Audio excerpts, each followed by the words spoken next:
오늘 말씀은 창세기 1장 1절입니다. 창세기 1장 1절입니다.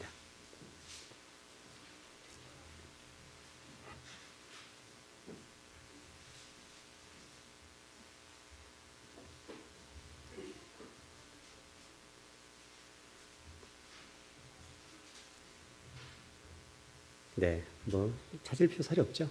자, 우리 합독할까요? 시작. 태초에 하나님이 천지를 창조하시니라. 아멘. 네, 너무 잘하신 말씀이죠. 너무 또 잘 알기 때문에 잘 모르는 말씀이기도 하고요.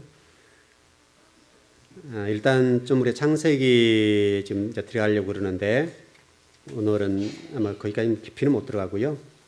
일단 1장 1절에 관련된 개괄적인 걸 좀 공부를 해보고 다음 금요일까지는 그 정도 하고 이제 주일날부터서 본격적으로 창세기 1장 1절을 들어가지 않겠나 싶습니다. 그 신학적으로는요, 그 모세 오경에 토라에 관해서 이런 주장들이 있어요. 사경설이 있고, 좀 생소한 단어들이지만 오경설이 있고, 육경설이 있고, 구경설이 있어요.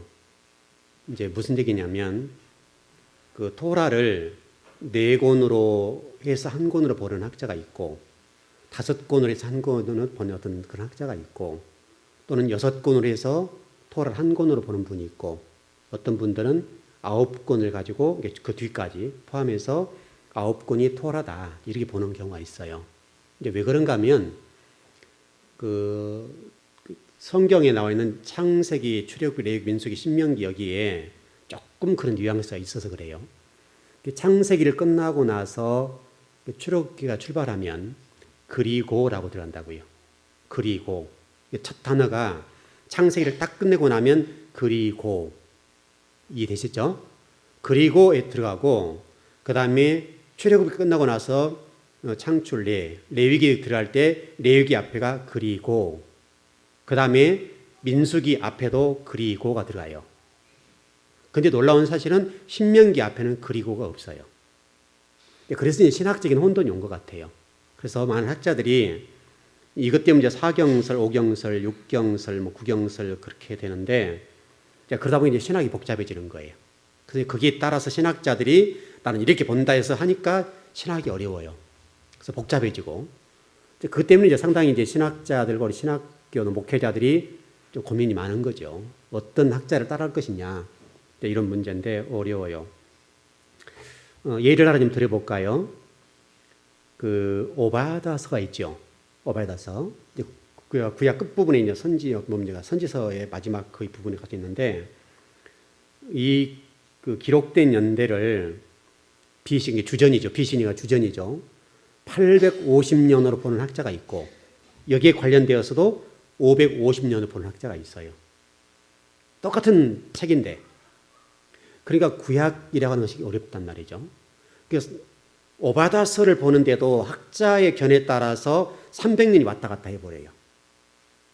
그래서 어렵다는 얘기죠. 그래서 구약이 어려워요. 구약을 제가 꽤 오래 연구를 한 사람 아닙니까? 하여튼 구약을 붙잡고 늘어지는 사람인데 그래도 구약은 어려워요. 지금도 제가 다 열어봤다고 할 수가 없어요. 굉장히 어려운 성경이에요. 왜냐하면 이게 어떻든 교과서와 같은 뭔가 있으면 좋은데 학자들 따라서 연도도 달라져 버리고 보는 관점도 달라지니까 어느 장단에 춤을 춰야 될지 모른다고요. 그래서 어려운 거예요. 그래서 신학이 그래서 어려워요. 그래서 이제 저 같은 경우는 성경만 파는 사람이죠. 그래서 되도록이면 신학을 놔두고 교리도 좀 놔두고 성경만 파는데 그래서 성경대로 가르치는 거예요. 그래서 그런 부분이니까 조금 이제 신학적인 견해에 따라서는 조금 왔다 갔다 할 수가 있긴 있어요. 그래서 어려운 부분이 있는데 그 부분들은 신학자들이 몇 개 넣고 저희들은 그냥 차근차근 공부를 해나가면 된다고요. 우리는 일단은 토라를 이 5권의 책을 한 권으로 보자고요. 이게 맞아요. 정확하게. 왜냐하면 유대인들이 이렇게 하는 거니까. 우리가 이렇게 하는 게 아니고 유대인들은 창세부터 신명기까지를 성경 한 권으로 봐요. 그래서 우리가 이미 공부했던 대로 창세기 1장 1절에서 출애굽기 19장 2절까지가 서론이에요. 서론. 그리고 19장 3절부터서 민수기 10장 10절까지가 본론이에요. 핵심적인 내용. 이 핵심적인 내용에는 뭐가 들었는가 하면 성전에 관련된 거, 예배에 관련된 거, 제사장과 관련되어 있는 거. 거기 하나 더 포함된 게 뭔지 아세요? 굉장히 중요한 건데 우리 음식 문제가 포함됐어요. 여기 우리 음식 문제, 음식, 우리 먹거리 문제. 그러니까 성막, 예배, 제사, 구약은 제사고, 그 다음에 제사장. 그 다음에 등장한 게 뭐냐면 우리의 음식 문제가 포함되어 있어요. 이렇게 중요한 문제. 이게 레위기 11장의 젓가락장이라 그래가지고 레위기 11장에가 어떤 음식은 먹고 어떤 음식은 먹지 말아라고 나와 있다고요. 근데 그게 레위 언약이에요. 레위 언약 속에 그게 딱 포함되어 있어요. 레위 언약이 시내산에서 이스라엘 백성들과 맺었던 아주 중요한 언약이라고 그랬잖아요. 그래서 레위인과 맺은 언약 또는 시내산 계약, 언약 그렇기도 하고 그 말라기서 2장 어떤 4절에서는 그것을 레위인과 맺은 영원한 언약이다. 이렇게 설명이 되었다고요. 이제 그만큼 중요한 말씀인데 그 시내산에서 가장 중요한 너희들이 이렇게 말씀대로 살면 너희들이 살 것이 복을 받을 것이다 라고 말씀했던 내용들. 성경의 엑기스 가운데 가장 엑기스가 뭐냐면 성막이라고요. 예배, 우리 지금 예배당. 그 다음에 제사를 어떻게 드릴 것이냐. 그 다음에 제사를 드리려고 하면 성막이 있고 제사장이 뭐죠? 예배가 있고 그 다음에 어떤 예배를 진행하려면 누가 있어야 되겠어요? 제사장. 그러니까 이 세 가지는 한 세트예요. 한 세트로 굉장히 중요하다고요. 이 모든 문제가 어디에 담겨져 있냐면 레위 언약에 담겨져 있어요. 본론에. 그런데 거기 하나 더 포함된 게 뭐냐면 우리 음식 문제가 포함됐다고요. 왜냐하면 우리가 잘 먹고 잘 살아야 되니까. 여러분 건강을 챙겨야 되죠. 그래서 나중에 제가 이제 우리 복음이라는 관점에서 이제 주일날 오전에 설교할 때 요번은 조금 다뤄줄 거예요. 뭐 이미 공부를 했었지만 더 구체적인 것들은 여러분들 뭐 다양한 자료들이 많이 있으니까 보면 되고요. 핵심적인 것들을 공부를 하겠는데 그게 굉장히 중요하기 때문에 나왔다는 것을 좀 정리했으면 좋겠고 어떻든 간에 이 서론, 본론, 결론이라고 하는 것을 우리가 딱 정리해놓고 성경을 딱 들여다보면 성경이 정확하게 보이기 시작하는 거예요. 그래서 우리 출애굽기 19장 8절에 보면 뭐라고 되어 있는가 하면 여호와께서 명하신 대로 우리가 다 행하리이다. 다시 설명하면 이 레위 언약에 대해서 내가 다 행하겠습니다 라고 되어 있다고요. 이게 굉장히 신앙에 있어서 중요한 문제예요. 이 문제와 더불어서 우리 출애굽기 20장에 넘어가서 보면 이 문제가 이제 한국 교회에 좀 잘 정리가 되어 있지 않는 말씀인데 출애굽기 20장에 이러면 어떤 말씀이 기록되어 있는 말씀이에요? 출애굽기 20장 10계명이 되어 있죠. 10계명이죠. 그렇죠? 10계명의 문제인데 이 10계명의 출발을 어떻게 볼 것이냐 이 문제예요. 이 문제가 아주 이제 한국 교회의 신학에서 상당히 어려운 문제고 이 문제와 더불어서 창세기 1장 1절을 어떻게 볼 것이냐 문제도 똑같은 문제예요. 어려워요. 그래서 그동안에 여러분들이 아마 성경을 배울 때에 출애굽기 20장 3절부터서 1계명 이렇게 배웠을 거예요. 그랬죠? 그래서 출애굽기 20장 3절부터서가 출애굽기 1계명 그래서 이렇게 하면 안 돼 라고 되어 있단 말이죠. 그런데 실질적으로는 이 출애굽기 출발이 어디냐면 출애굽기 20장 2절이에요. 2절부터 출발한다고요. 이제 이것이 굉장히 이제 성경을 보는 관점에서 중요한 문제인데 왜 그런가라고 한다면 이게 이제 고대 근동 지방의 문서 작성법과 어쨌든 비슷한 거예요. 그러니까 고대 근동 지방의 문서 작성법은 그렇게 되어 있어요. 그러니까 우리 관점으로 성경을 해석하면 해석이 안 돼요. 제가 여러분들에게 이미 한번 공부를 했던 내용인데 여러분 이런 설명을 했었어요. 우리가 옛날에 지금은 뭐 통신 기술이 발달되고 인터넷이 발달되고 요즘 휴대폰 다 들고 다니잖아요. 다 들고 다니니까 요즘은 그냥 휴대폰 누르면 그냥 전화가 되지만은 20년 전, 10년 전만 해도 이렇게 잘 안 됐죠. 뭐 삐삐 차고 다닐 때 그럴 때 아닙니까? 그럴 때니까 휴대전화 같은 거 잘 안 돼서 뭐 휴대전화가 나올 줄 몰랐잖아요, 우리가. 이게 과학이 발달하다 보니까 좀 이게 나와서 굉장히 유용한데 제가 초등학교 다닐 때만 해도 동네에 전화 한 대에 있는 집이 거의 없었어요. 제가 알기로는 지금 생각해도 없어요. 뭐 60년대 그쪽이니까 그때 학교 다닐 때 동네에 하나 있었던 게 뭐냐면 그 높은 집에 큰 나무에 대나무 달아서 그 뭐 안테나 비슷하게 해가지고 뭐 스탠다드 라디오인가 뭔가 무슨 나무 라디오죠? 하여튼 그 라디오 찌직 소리 나면서 났던 라디오 하나 그거 하나면 동네 부자였어요. 그 정도가 최고였다고요. 그 정도가 최고였기 때문에 전화에 있으면 백색 전화 해가지고 백색 전화 정도 되면 요즘 나라 얘기하면 이건희 회장 정도 그런 사람들이 집에 있었던 그런 전화 한 대가 있었고 지금처럼 이렇게 돼 있지 않아요. 근데 그때 당시에 이제 어떤 통신 수단이라고 한다면 편지예요, 편지. 편지에서 국군 장병 아저씨께 편지 쓸 때도 글 썼고 또 객지 나갔던 아들, 딸들이 편지할 때 부모님이 항상 편지로서 이렇게 했어요. 뭐 일주일만 가고 그랬잖아요. 그래서 항상 머리글에 뭐라고 쓰냐면 부모님 전상서, 불초 죄인된 아들 하면서 쭉 글을 쓰잖아요. 제가 지금 이 엄동산안에 부모님 고생이 많으시지요. 저를 잘 키워주셔서 이렇게 참 훌륭한 아들 잘 성장하고 있습니다. 그렇게 출발하잖아요. 저는 잘 먹고 잘 살고 열심히 삽니다. 이렇게 출발하는 게 이제 글 내용 서론이죠. 이렇게 출발하는 것이죠. 이게 이제 우리 한국에도 이런 어떤 편지글이라고 합니까? 글이 출발이 그랬었어요. 그래서 모든 책들이 그때는 그런 식으로 기록됐다고요.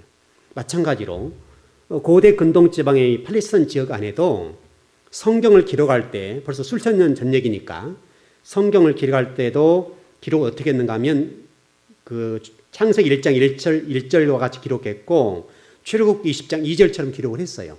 다시 설명하면 거기는 머리글이에요. 머리글이라고. 그러니까 창세기 1장 1절에 여러분 공부했던 것처럼 창세기 1장 1절에 창조의 천지창조 출발이 아니다. 태초에 하나님의 천지를 창조하시니라 이렇게 출발하잖아요. 그러니까 이제 우리가 혼돈이 올라와서 하나님 이때부터 천지창조 출발했다 이렇게 가는 거죠. 그렇게 되면 어떤 문제가 발생하게 되면 2절이 문제가 되는 거예요. 혼돈하고 공하고 흑암이 있었다. 그러면 천지창조가 재창조돼야 되는가? 이런 문제가 발생해서 신학자들 사이에서 논쟁하고 투쟁을 한다고 이 문제 때문에 싸워요. 신학적으로. 근데 그것을 이 고대 근동지방의 문서 작성법 회분 간단히 끝나요. 그래서 천지창조의 출발은 3절부터서 출발하는 거예요. 그래서 빛이 하나님이 가라사대 우리 옛날 성경은 빛이 있어라 하시니 뭐가 있었더라? 빛이 있었더라. 그래서 제가 여러분이 가르칠 때에 하나님 말씀하시니 다발을 했다. 물건이 다발하시니 물건이 나타났다. 하나님 말씀하시는 데는 역사가 일어나고 하나님 말씀하시는 곳에서는 어떤 물건이 나타나서 딱 보여진다 이 말이죠. 그런 것과 똑같은 것인데 이 출애굽기 20장 2절도 똑같은 거예요. 거기 보면 어떻게 되어 있는가 하면 하나님이 어떤 하나님인가 해서 쉽게 설명하면 이스라엘 백성들 애굽에서 어떻게 끄집어내신 하나님 누군가 출애굽시킨 하나님 누군가에 관해서 자세하게 설명했다고요. 너희들이 나그네 왔던 자들이 있는데 내가 너희들을 이렇게 딱 인도한 하나님이다. 하나님을 소개하는 거예요. 나는 이런 하나님이야 라고 출발하는 것이 이 출애굽기 20장 2절이다. 그렇게 보는 것이죠.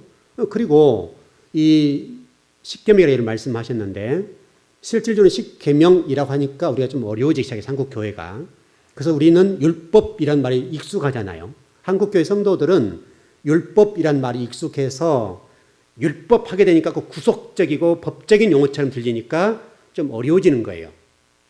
그래서 이 부분을 히브리어 입장에서 보게 되면 그렇게 정리할 것이 아니라 이 출애굽기 20장 1절에 그렇게 되어 있는데 이 모든 말씀으로 됐다고 여러분 한번 찾아보시죠. 20장을 한번 찾아보시죠. 출애굽기 20장 1절 한번 보시죠.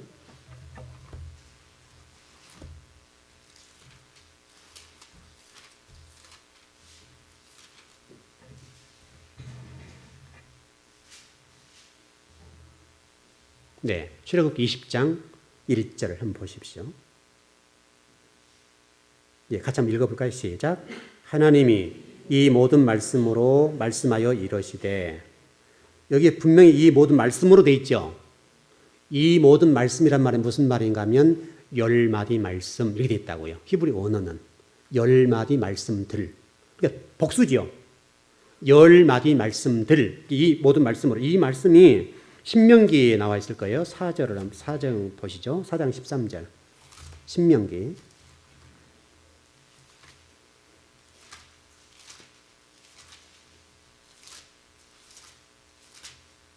예, 신명기 4장 보시면 나와 있을 겁니다. 4장 13절 말씀입니다. 네, 신명기 4장 13절 266쪽입니다. 같이 한번 읽어볼까요? 시작.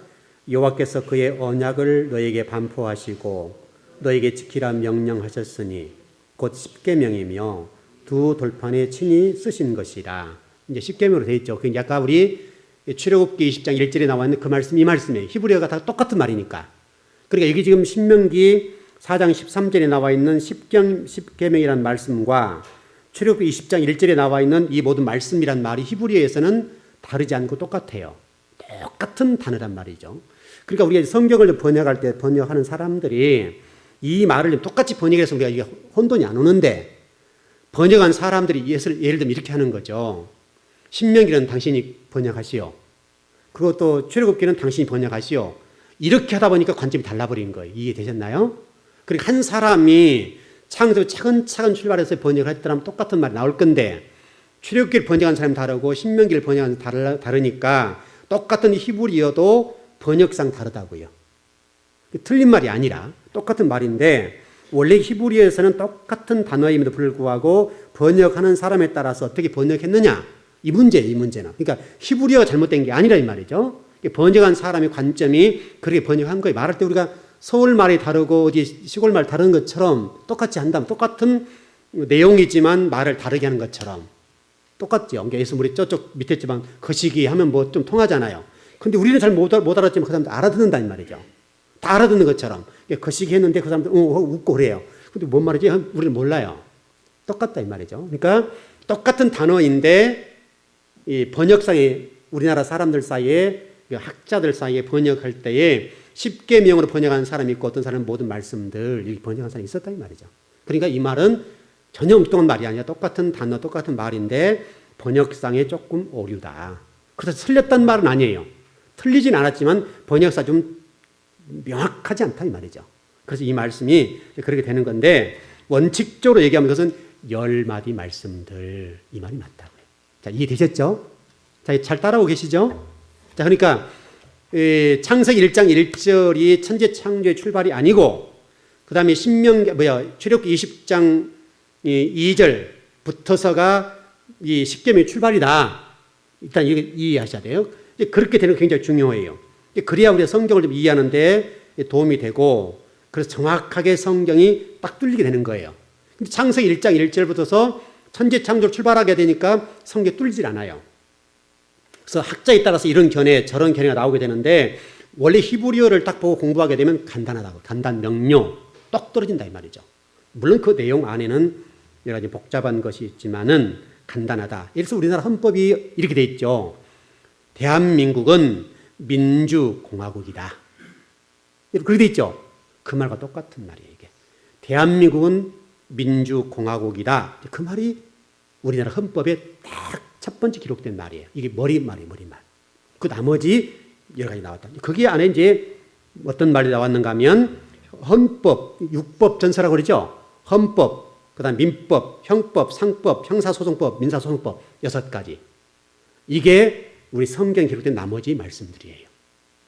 그것은 좀 어려운 부분이 하여튼 그렇게 되어 있다는 게, 헌법과 법은 다른 개념이죠.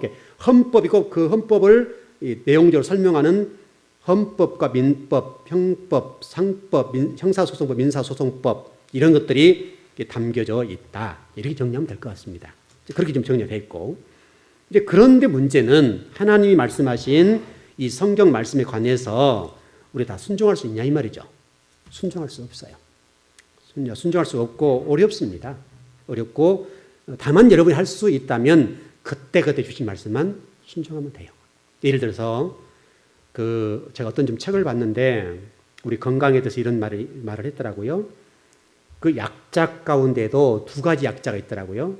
우리가 지금 약국에서 약자란 약자와, 그 다음에 어떤 우리에게 유익을 주는 약자가 있더라고요. 그래서 오늘 옥편을 한자 좀 찾아봤는데, 찾아보니까 어떻게 되는가 하면, 그 풀초자에다가 즐거울 낙자, 이렇게 해서 이렇게 흰백자에다 이렇게 그 나무 목자, 이게 유약자든가 뭔 약자 모르겠네요. 저도 찾아봤다. 제가 이게 좀 써왔습니다. 거기 보니까 얀약자. 좀 말이 발음이 어려운데. 제가 옛날 옥편이어서 그런지 모르겠지만 제가 오래된 옥편이거든요. 근데 거기 보니까 얀약자라고 되어 있어요. 그리고 유약자가 있어요. 이게 이 글자에다가 이렇게 하고 이렇게 한 거. 이게 약자. 이게 위를 띄면 우리 성경이 언약할 때 약자예요. 그 말 같다. 참 이게 열광성이 있어서 좀 찾아본 건데 거기도 보니까 뭐라고 되는가 하면 우리의 음식이 우리의 유익한 것이 있고 우리에게 해를 줄 것이 있더라. 이렇게 되어 있다고요. 음식 같은 것들. 왜냐하면 우리가 지금 건강이 왜 무너져요? 잘못 먹으니 그렇죠. 좋은 음식, 해롭지 않은 음식을 먹으면 되는데 우리가 지금 좀 몸에 필요치 않는 것들 막 그냥 안 좋은 것들 먹으니까 몸이 망가진단 말이죠. 하루아침에 망가지지 않지만 오랫동안 하게 되면 몸이 망가져버린 것처럼 해로운 것이 되죠. 근데 제가 어떤 책에 보니 이런 말이 나와 있어요. 몸에 유익한 음식은 제철에 나는 음식, 그리고 제 땅에서 나는 음식, 그리고 자기 체질이 맞는 음식, 그걸 먹어야 된다. 그래서 저 같은 경우는 그 튀긴 음식을 먹으면 속에서 바로 표가 나거든요. 저는 안 먹어요. 제 속에서는 기름으로 튀겼거나 묻힌 것들을 먹으면 탈이 나요. 아무리 조심해도.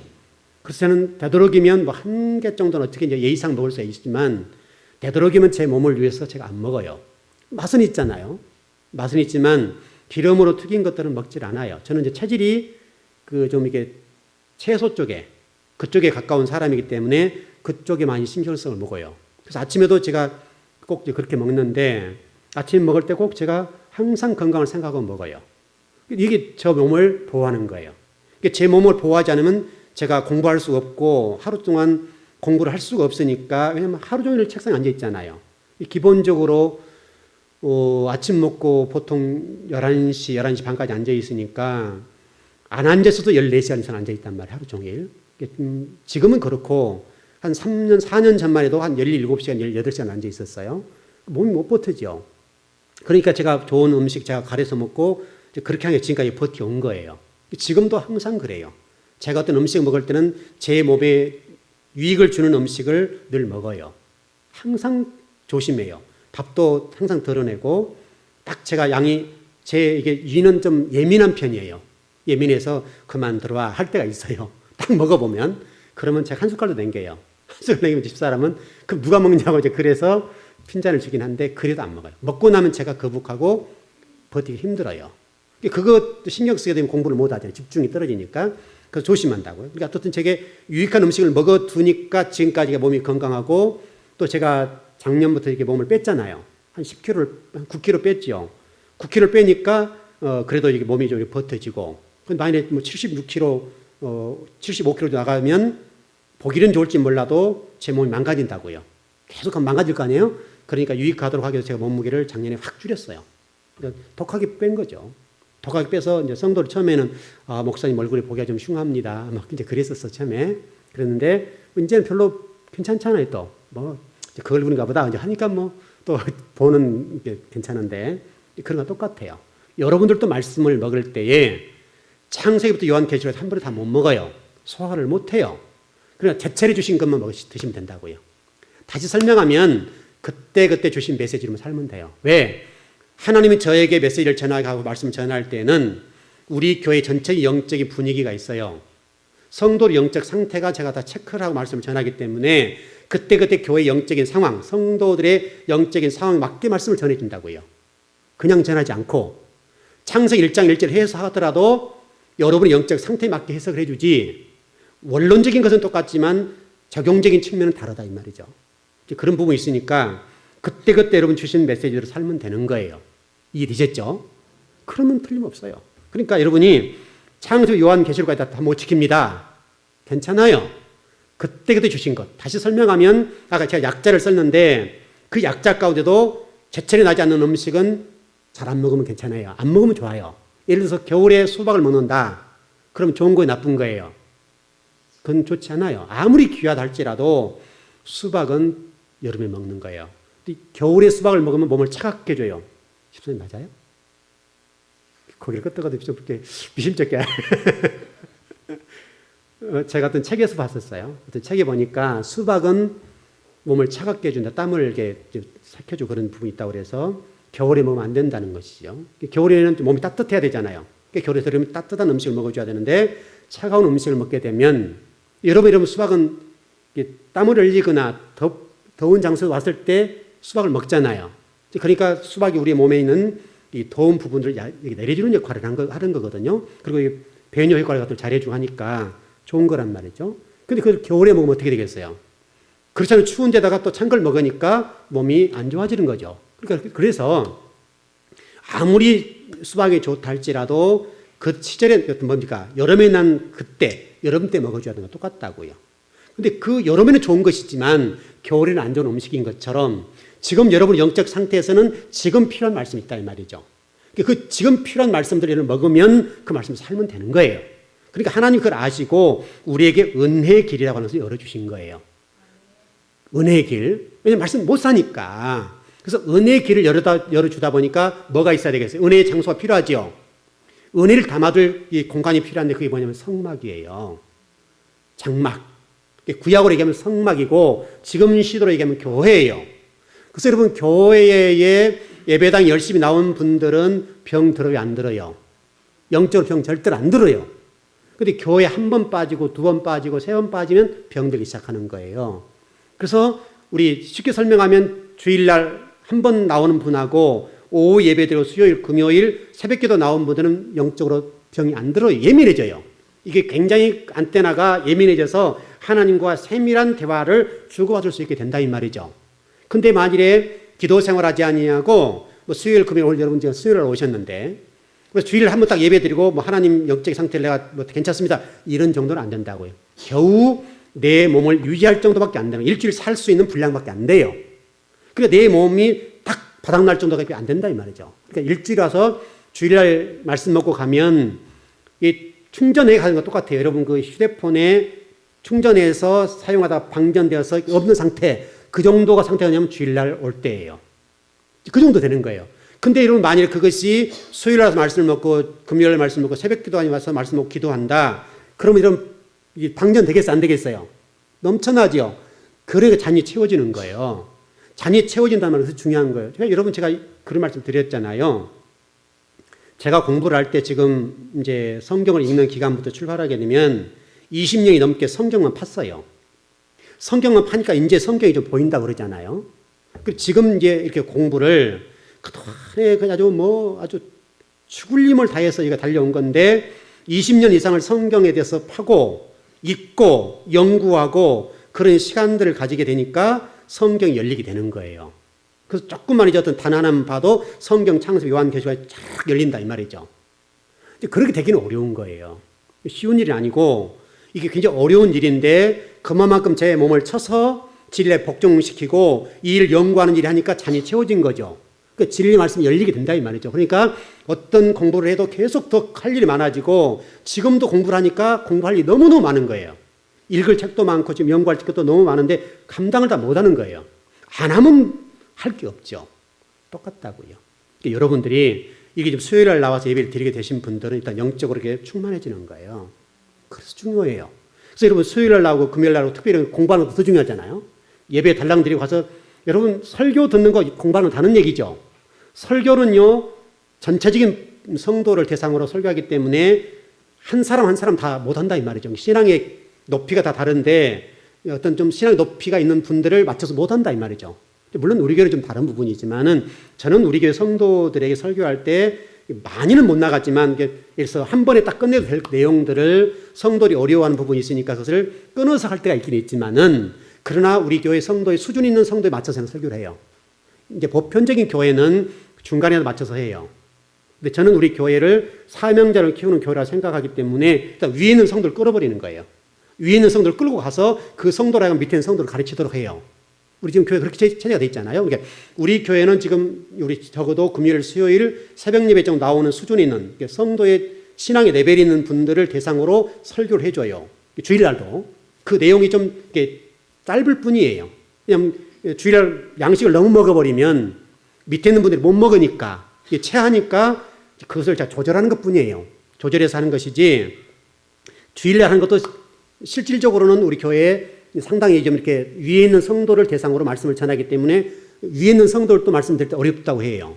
근데 거기다 막 제가 더 질 좋은 말씀을 많이 먹이면 소화를 못하니까 끊어서 그런 설명을 해 주는 거예요. 그래서 주일 낮에는 그런 전체적인 성도의 신앙에 따라서 가지만은 그러나 이런 수요일 공부나 금요일 공부 같은 경우들은 이제는 정말 우리 교회가 공부하는 내용들이 이런 공부들은 실제로 신학교에서도 못 배워요. 신학교에서 제가 신대원 공부할 때나 또 다른 공부를 할 때도 이런 공부를 못 배웠어요. 자, 그때 배웠다면 얼마나 좋았겠어요. 그런 공부를 했다면 제가 그런 공부를 하지 않고 다른 쪽 공부를 했더라면 훨씬 성경을 더 많이 열어봤을 거예요. 근데 신학교나 신학대학원 또 다시 뭐 이렇게 공부할 때에 그런 공부들을 제가 배워보지 못했다고요. 그러니까 우리 한국 교회가 지금 성서신학이 약하니까 학문적 신학은 배우지만은 성경을 못 배우니까 참 목회자가 어려움이에요. 그래서 그 집중해서 공부를 하는 것이죠. 그렇게 공부를 하다 보니까 열리게 된 건데 이 열리게 되니까 제가 여러분들의 말씀을 전하는 데서 너무나 복된 거잖아요. 일단 제가 하나님의 정오로 말씀을 열어볼 수 있고 여러분 전하는 자체가 너무나 복이잖아요. 그래서 여러분들이 말씀 전하는 거예요. 여러분도 마찬가지로 이 시간에 은혜라는 측면을 봤을 때 하나님의 어떤 은혜로 여러분을 감싸주시고 더나 이 교회에 나와서 하나님 앞에 하나님 제가 오늘 이렇게 살았는데 참 죄를 졌습니다. 기도할 수 있는 공간이 생긴다 이 말이죠. 그래서 교회가 중요해요. 그래서 여러분 뭡니까? 시편의 122편 6절이 뭐라고 되어 있어요? 예루살렘에 평안을 구하는 자가 형통한다. 그래서 여러분 지금 제가 유대인에 관해서 여러 말씀 열어드리니까 여러분들이 이제 그 말씀이냐고 이렇게 하신 분들이 계시잖아요. 지금 우리가 지금 전혀 못 들었던 말씀들이니까 그 말씀을 듣고 그 말씀이 그 말씀이군요. 이렇게 되는 것이죠. 그래 여러분이 예배당에 나와서 예배를 드린다는 것은 이렇게 중요하고 여러분 지금 여기 와서 우리는 예배적인 측면보다는 공부적인 측면이니까 여러분이 말씀을 듣는다고 하는 사실은 너무너무 중요한 거예요. 왜냐하면 성경을 열어보잖아요. 성경을 열어보고 하나님 도대체 뭘 말씀하셨는가 이런 것들을 열어보는 것이고 여러분이 지금 이 자리에 나와서 하나님 만나는 장소잖아요. 여기는 하나님의 뜻을 전하는 장소고 강단은 그래서 여러분들이 이 말씀을 듣고 여러분의 영혼이 순결해지고 진리의 말씀을 알면 알수록 하나님 살아계시구나. 하나님 살아계신데 그 하나님 살아계심에 대해서 내가 어떻게 뜻과 계획을 이루어가고 아버지가 우리 인간을 지으신 목적과 이 세상을 지으신 목적들 모든 교회가 또 존재하는 목적들을 깨달아가면서 우리가 신앙생활을 하게 된다 이 말이죠. 그렇게 측면이 좀 정리되어 있어요. 자, 이런 거 좀 정리해 보시죠. 어쨌든 교회는 여러분이 죄를 짓고 오더라도 용납하고 받아들이는 장소이기 때문에 중요하다. 그래서 여러분이 어떤 죄를 짓더라도 물론 죄를 안 져야 되겠지만 살다 보니까 죄를 지을 수 있잖아요. 우리가. 죄를 지을 수 있으나 그러나 여러분들에게 이 예배당이 예수 그리스도의 십자가를 통해서 나를 구속해 주시고 내 모든 죄를 용서해 주신 부분이 있으니까 여러분 교회에 나와서 예배드리는 것은 그래서 중요하다. 자, 또 하나요. 우리 아까 서론, 본론, 결론하면서 이런 말씀 전해드렸어요. 본론적인 측면에서 민수기 10장 10절까지가 본론이죠. 그래서 전번에 말씀드렸던 것처럼 민수기 10장 11절부터서는 하나님이 죽이기 시작하는 거예요. 이건 삶이니까, 광야니까 죽이기 시작하는데 행진하니까 하나님이 같이 가시면서 이제 순종과 불순종이 가서 막 가릴 때잖아요. 그때부터 민수기 10장 11절 딱 여러분 열어보시면 그 이후부터서는 하나님 막 죽이기 시작해요. 그래서 여러분 민수기 10장 11절의 내용이 창세기 1장 1절과 연결됐다는 얘기 한번 드린 적 있죠. 기억나시나요? 기억이 안 나시나요? 히브리어에 보면 히브리어가 이렇게 첫자, 둘째자 우리 지금 성경이 여기 저 앞에다 히브리어를 써놨는데 이게 두 번째 자가 우리 지금 첫 번째 출발이거든요. 출발인데 이 가운데 자 가운데 이렇게 돼 있죠. 이렇게 돼 있죠. 이게 바자에 이제 비읍 발음나는 건데 이제 그 바라라는 단어 있죠. 그런 단어예요. 그런 단어는 그래서 히브리어 두 번째라고요. 히브리어 두 번째 단어인데 첫 번째 단어가 이게 알렙 이런 단어예요. 이런 단어인데 이 알렙과 두 번째 단어 사이에 26대를 다퉜다는 얘기 기억나시나요? 두 번째 단어하고 26대를 아람부터 시작해서 26대가 다퉜던 말씀이에요. 그래서 민수기 10장 11절의 첫 출발이 뭐냐면 바로 히브리 첫자 이 알렙이라는 단어가 출발을 해요. 이걸로부터 출발해요. 그래서 중요한 단어예요. 그렇게 출발하면서부터 하나님 죽이기 시작하는 거예요. 그러니까 신의 산에서 본론적인 말씀 받을 때는 우리식으로 얘기하면 무슨 얘기냐면 결혼식이에요. 결혼식. 결혼식은 부부가 됐다는 선언이잖아요. 선언이고 그 다음에 민수기 10장 11절 이하에서는 삶이에요. 가정삶. 부부가 사는 거 이제 사는 삶이 민수기 10장 11절 결혼 생활. 그래서 우리는 신앙생활. 민수기 10장 11절 이하부터는 신앙생활이에요. 그래서 저와 여러분들이 지금 신앙만 하지 생활이 안 돼서 한국교 욕을 얻어먹는 거예요. 원래는 신앙생활이에요. 그래서 여러분 단어가 그렇게 돼 있잖아요. 신앙과 생활이 플러스 된 거예요. 합성화가 된 거예요. 그래서 신앙 플러스 생활이 하나님 사람이 하는 거예요. 그래서 여러분들 삶 속에서 그래서 제가 전번에 좀 이단에 관련 좀 대처를 설명하면서 마태복음 25장 31절 이하의 말씀을 양과 염소 비유 한번 설명드렸죠. 지난주에 설명드린 것처럼 양과 염소의 비유는 양과 염소를 가른다는 측면도 있지만은 더 중요한 것은 양과 염소를 통해서 말씀하시는 하나님의 의도, 하나님의 말씀의 핵심이 무엇이냐면 너희들이 세상 속에 나가 살 때에 세상에서 하나님의 자녀답게 살아야 된다. 그게 양이다. 너희들이 염소처럼 살면 안 된다. 그걸 설명해 놓은 말씀, 특별히 열처녀 달란트, 양과 염소 비유는 특별히 천국 백성들이 반드시 가져야 될 기본적인 신앙관이에요. 달란트, 개인적으로 준비해야 되고, 그 다음에 달란트는 교회를 통해서, 열처녀는 개인적으로, 양과 염소 비유는 사회에서, 세상 속에서 이것을 이루어야 된다고요. 그래서 여러분 성경도 똑같잖아요. 읽는 자와 듣는 자와 지키는 자가 복이 있다. 똑같죠? 이런 원리는. 그런데 우리는 동양적인 측면이니까 삼세판 비슷하다 이 말이죠. 그렇게 흘러간다라고 정리가 되어 있고, 이 가운데 가장 어려운 게 뭐냐면 창세기예요. 성경 공부에서 어려운 것은 창세기예요. 창세기가 왜 어려운가 하면 창세기는 1장부터 50장까지가 있죠. 1장부터 50장까지가 있는데 실제로 1장에서 11장까지를 잘 몰라요. 왜냐하면 모세가 기록했죠. 성경을 모세가 기록했는데 모세가 늦게 태어난 사람 아닙니까? 왜냐하면 여러분 창세기 어디서 기록한 거죠? 창세기 어디서 기록했어요? 자, 설명 한번 했었을 때 오래됐는데 창세기와 이게 그 신해산 계약과는 상당히 시간차가 나잖아요. 엄청난 나죠, 시간이. 근데 창세기 내용을 하나님 말씀해 주셨다고요. 그게 어디서겠어요? 하나님과 모세가 만난 장소가 어디예요? 신해산. 신해산이라고. 모세가 저자잖아요. 모세가 저자니까 모세를 호렙산에 올려다 놓고 하나님께서 말씀하셨다 이 말이죠. 모세야, 태초에는 천지를 창조하시니 이게 기록해라. 라고 시작해서 하나하나 쭉 말씀하셨다고요. 그 내용을 모세가 와서 다 기록한 거예요. 그게 창세기예요. 창세기. 근데 그 창세기의 내용이 얼마나 방대하냐면 연도적으로 얘기하면 2300년에서 2600년의 이 기간을 창세기 50장 속에 집어넣어 버렸어요. 그래서 어려운 거예요. 그러니까 구약이 4000년 정도를 보는데 4000년 가운데 거의 3분의 2 가까이가 창세기 내용이에요. 연도적으로. 그래서 창세기가 2300년이 학자에 좀 다르니까 2300년에서 2600년인데 최소한도 2300년이라고요. 지금 예수님의 탄생 이후로 지금 얼마나 됐어요? 2012년. 그랬죠? 물론 그게 이제 신학적인 부분은 좀 다른 부분이겠지만은 예수님 탄생 이후에 2010년, 12년 정도 돼요. 10년 전 보십시오. 그냥 2010년 정도 됐는데 이렇게 먼 거리예요. 그렇게 됐는데 불구하고 우리가 마태복음이나 사복음서 같은 것을 해석해 나가려면 어렵다고요. 왜냐하면 벌써 2000년 전에 로마 시대에 기록되던 이런 말씀들, 그런 공동체 이루어졌던 말씀들이니까 그런 정황들을 모르니까 사복음서를 해석하는데 너무너무 어려운 거예요. 그래서 지금 관점에서 해석을 해야 되니까 골치가 아프고 그때 상황의 종교적인 정치, 외교, 그 다음에 문화, 언어적인 그런 것들, 또 결혼 습관들, 또 그때 언어의 유의, 다 이게 다르다고요. 제가 전번 새벽 예배 때 좀 이런 말씀 드렸어요.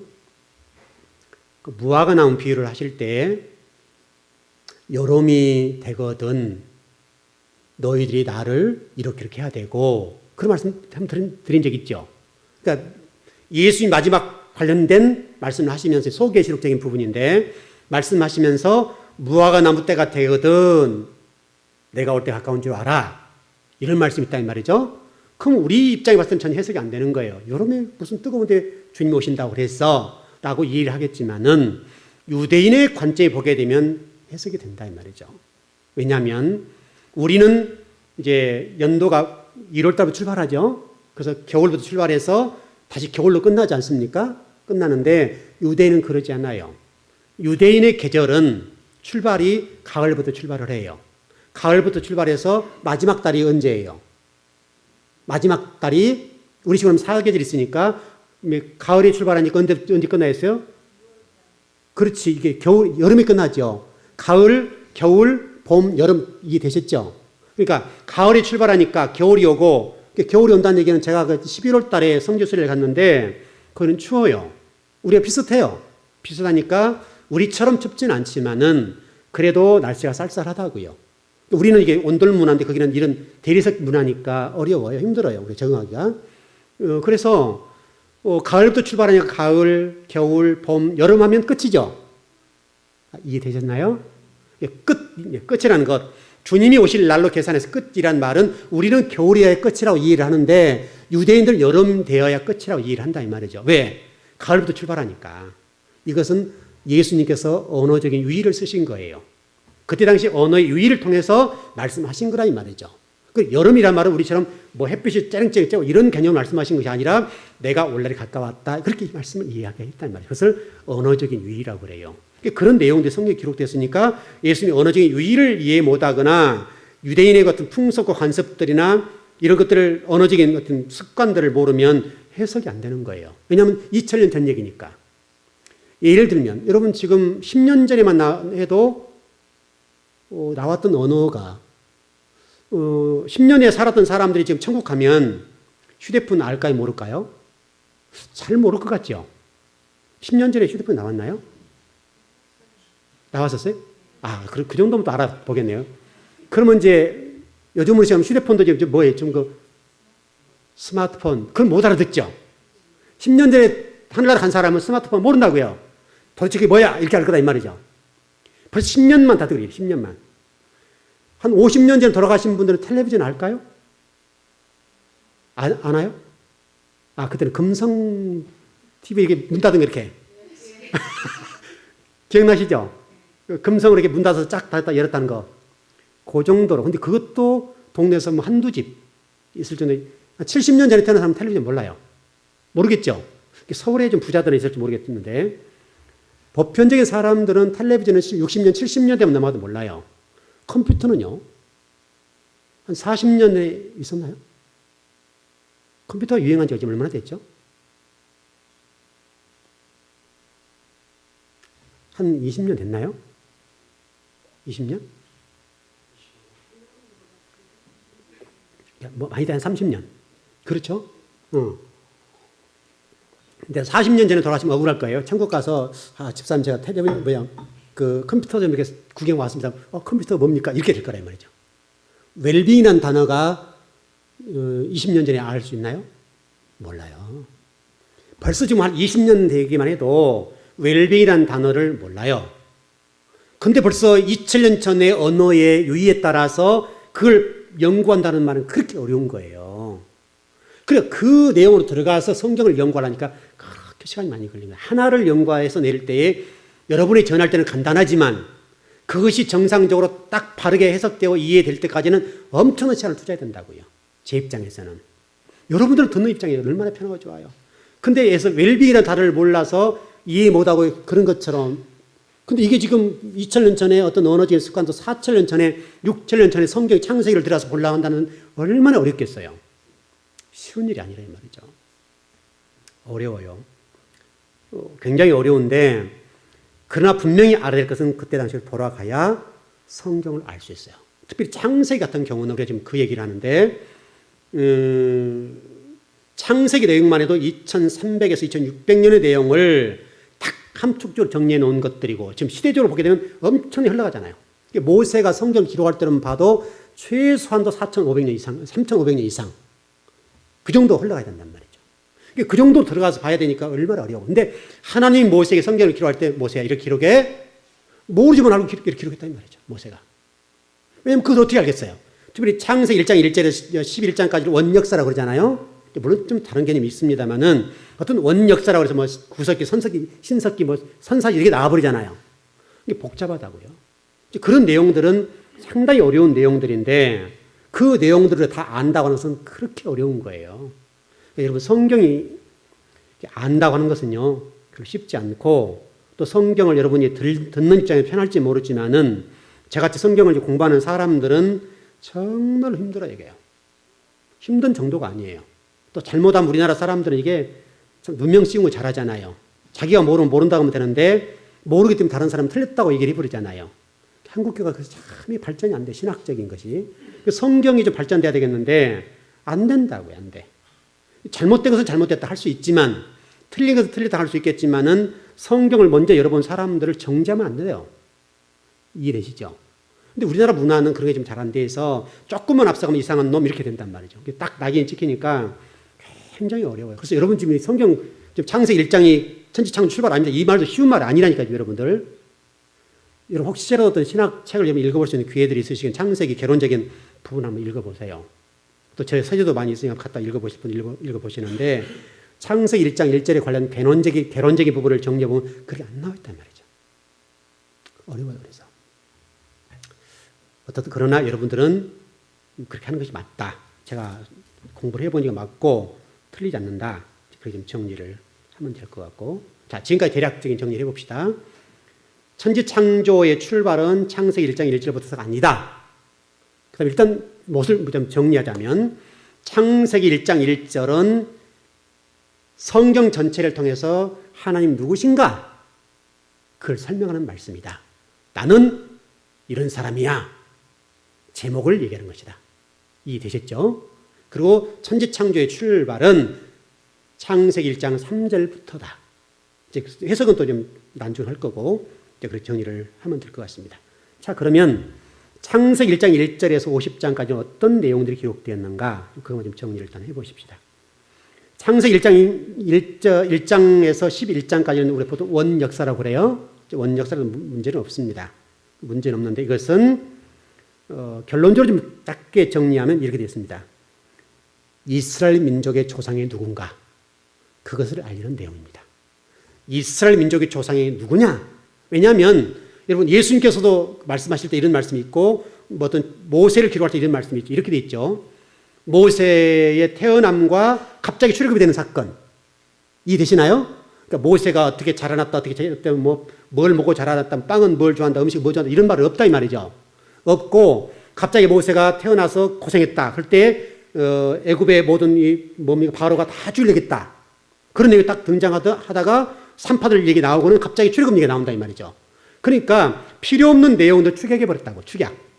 이해되셨죠?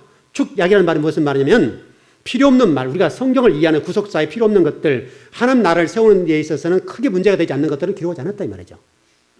그것은 기록할 필요가 없는 거예요. 왜냐하면 중요한 것들만 기록해야 되니까 중요한 것들만 기록하니 모세가 있었다. 왜냐하면 현실적인 증명을 해야 되니까. 모세가 탄생에 대해서 설명하지 않았거나 태어난 부분을 설명 안 했다면 어디서 나온 사람이 이렇게 될 거 아니에요. 그러니까 모세의 태어남, 그리고 어떻든 바로의 공제에서 자라남 이 정도를 딱 해놓고는 모세의 지도를 딱 부르시는 장면. 그래서 출애굽 3장에 모세야 이리와 이것부터 출발해 본다. 그러니까 한 장 두 장 사이에서 그냥 80년이 딱 넘어가 보는 거예요. 80년이. 그래서 그 모세가 쓰임 받을 때가 81세부터 쓰임 받은 맞죠? 그러니까 80년 어가는 성경 한 장 속에 딱 집어넣어 버린 거예요. 이런데 무슨 공부인지 이해되셨죠? 마찬가지로 창세기도 하나님이 낱낱이 하나하나 기록하려고 한다면 성경 창세 요한계시록 다 기록 못해. 그래서 주님께서 우리 요한복음 말씀에서 내가 한 일을 기록하려고 한다면 바닷물을 먹물 삼아 기록해도 못 기록해. 그런 말씀 있죠? 그런 내용과 똑같아요. 그러니까 창세기는 함축적이고 요약적인 것만 기록해 놓은 거냐. 뭘 기록을 하려고 했는가 하면 창세기 1장에 11장까지는 이스라엘 민족의 역사. 민족이 누구냐 도대체. 너희들 뿌리가 누구냐. 예를 들어서 여러분 집에 족보 있죠? 지금은 족보가 그렇게 의미가 없습니다만은 지금은 엄마 성도 따르고 아빠 성도 따르고 별 문제 없거든요. 근데 저도 조금 그거는 그런 부분이지만 저희 부모님 세대는 굉장히 중요했어요. 그 족보가 있느냐 없느냐에 따라서 양반 성놈이 갈라졌어요. 또 가문이 괜찮은 가문인가 그렇지 않은 가문인가를 갈랐어요. 그래서 저희 집에도 지금 제가 저희 부모님에게 받은 족보가 있어요. 이만큼 돼요. 저희가 큰 집은 큰 집인데 완전 큰 집은 아니에요. 큰 집 있고 또 제가 큰 족보로 내려가는데 원 큰 집 있고 그 다음에요 제가. 그래야 되는데 큰 집에서 돈이 없으니까 족보를 살 수 없었어요. 왜냐면 그때 당시에는 논 팔아 샀거든요. 저희가 족보를 만들 때에 논 2마디 반을 주고 팔아서 족보를 만든 거예요. 저희 아버지 때. 그랬죠? 네, 돈 있는 사람 한 거예요, 그때는. 돈 있는 사람 하기 때문에 족보가 이만큼 되는데 그게 논 2마디 반 값이에요. 요즘으로 얘기하면 몇 천만 원짜리예요. 그걸 제가 지금 갖고 있어요. 근데 요즘은 전자족보가 나와가지고요. 짧게 나왔다. 성경책만 한 게 나와서 지금 제가 지금 그것도 왔어요. 제가 이제 또 큰 집이니까 이제 족보를 만드는 이제 그 시골에서 족보를 만들어 이거 팔거든요. 근데 이거 왔는데 이보다 조금 더 두꺼워요. 이만큼 돼요. 이게 그 모든 기록이 다 기록되는 얘기가. 이렇게 좋은 시대예요. 근데 옛날에는 그러지 않았어요. 그런 것처럼 굉장히 족보는 중요한 거예요. 그래서 이스라엘 역사의 족보에 있어서도 창세기 1장 1절에서 11장까지는 중요해요. 왜냐하면 뿌리를 아는 거니까. 그런 측면으로 이해를 하면 될 것 같고요. 그 다음에 12장에서 50장까지는 그 안에 채운 사람, 족보 안에 하나하나, 우리 천지창조도 똑같은 얘기지만 첫날부터 셋째 날까지는 공간을 만든 것이죠. 예를 들면 결혼해서 방 얻고 이런 역할을 하는 거예요. 결혼. 3일 때까지는 결혼해서 방을 이렇게 딱 만들어서 어느 집에 내가 어디 살 것이다 라고 한 것이 천지창조의 첫째 날, 둘째 날, 셋째 날이에요. 그리고 넷째 날부터서는 장롱 들어와, 침대 들어와. 이게 해를 만들고 달을 만들고 그런 과정이라고. 천지창조가 그런 것과 똑같은 거예요. 그러니까 1장에서 11장까지는 이스라엘 민족의 뿌리가 뭐냐, 뿌리를 설명하는 거고 12장에서 50장까지는 그 뿌리를 채우는 작업이에요. 방 안에 침대 들어오는 거. 그래서 아브람, 이삭, 야곱 요셉 나오지 않아요? 그래서 3대 족장 아브람, 이삭, 야곱 이렇게 나가는 거예요. 그게 창세기에 기록되어 있는 거고 전체를 좀 정리해 보면 하나님의 구속의 목적과 그 목적이 어떻게 성취될 것이냐 이걸 기록된 거예요. 이게 창세기예요. 그러니까 다시 설명하면 하나님의 구속의 목적 그리고 그 목적으로서 무엇을 이루할 것이냐 그걸 설명하는 것이 창세기예요. 조금 이제 어려워졌죠? 이해되시나요? 이해되셨죠? 다시 설명, 구속사라 보면 그냥 간단하게 정리하면 그러니 하나님이 이스라엘 백성 애굽에서 딱 불러내는 거예요. 그래놓고 불러내놓고 일하시는 거예요. 그게 창세기. 딱 창세기 끝난 것도 불러내잖아요. 그런 역할을 하는 것이 성경이다. 좀 정리를 했으면 좋겠습니다. 그리고 여러분이 절대 잊지 말 것 하나는 창세기 안에는 모든 것의 시작, 모든 것의 시작, 천지 창조의 시작, 인류의 시작, 사람의 시작, 문화의 시작, 모든 것들이 다 기록이 되어 있다. 자, 한 가지만 정리하고 마칩시다. 시간이 좀 가니까 하나만 정리하겠는데 이건 정리를 했으면 좋겠어요. 여러분 그 족보에 보면 아담부터서 야곱까지 나온 족보에서 특이한 점이 하나 있어요. 여러분이 느낀지 모르겠는데 꼭 이렇게 기록됐어요. 셋이 등장하기 전에 누가 등장해요? 셋. 아담 다음에 계보를 잇잖아요. 아벨이 죽으니까 아담 다음에 계보를 잇는 사람이 셋이죠. 셋이 등장하기 전에 뭐가 등장해요? 어떤 족보가 등장할 거예요. 아담과 셋 사이에 딱 등장한 사람 누구죠? 아벨과 누구예요? 그렇지, 가인. 등장한다고요. 그 다음에 아브람이 등장하게 되면 뭐가 등장하죠? 아브람. 그 다음에 이삭 등장할 때도 꼭 등장한 부분이 있어요. 아브람 이전에 또 뭐가 등장해요? 아브람. 그건 이삭 계보고요. 이삭 그쪽이고 아브람에게는 하란이 등장해요. 하란 등장하죠. 이삭에게는 누가 등장해요? 이스마엘? 그렇죠. 그런 식으로. 그 다음에 야곱 이전에 똑같아요. 야곱 이전에 이스라엘 이런 것들 등장하게 되는데 야곱 이전에 에서 반드시 하나님 쓰시는 족보와 하나님 버리는 족보가 나와요.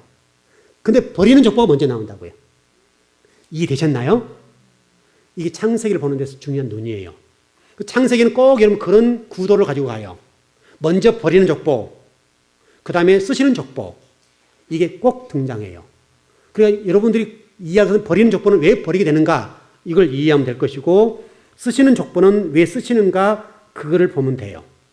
그 정도만 정리하면 조금 되고요. 저 나머지 시간들은 다음에 정리를 하겠습니다.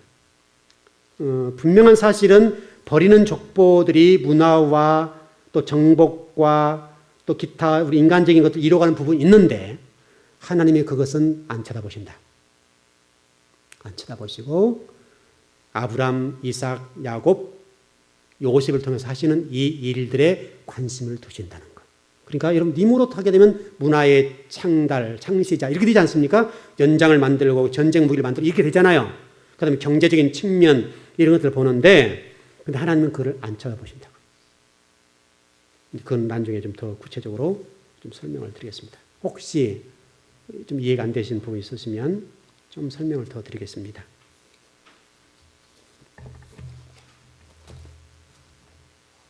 예, 혹시 질문하실 거 있나요?